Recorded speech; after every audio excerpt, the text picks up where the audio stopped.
This is Disneyland today, a scrubbed, painted, and polished act, where the train is always on time and the band never hits a sour note. Indisputably, it's the mecca of family entertainment. And this is Disneyland on opening day 30 years ago, July 17th, 1955. To all who come to this happy place, welcome.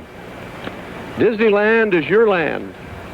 Here age relives fond memories of the past, and here youth may savor the challenge and promise of the future.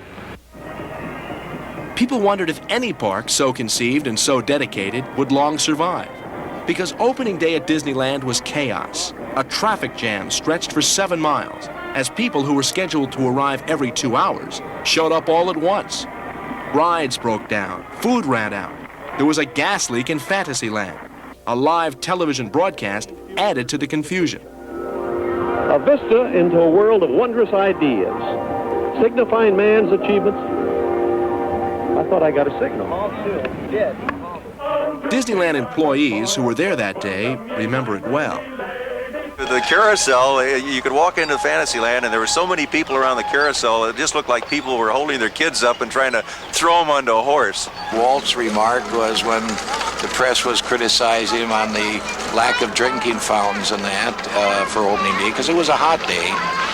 And Walt said, well, as you all know, there was a plumber strike, and we had the choice of either having lavatory facilities for our guests or drinking fountains, and he said, I felt it was more important to have the lavatories for all the guests. They were still laying asphalt all around the back, so we had to step around, and some of the girls lost their shoes in the asphalt trying to get from the dressing room to backstage to do that first show.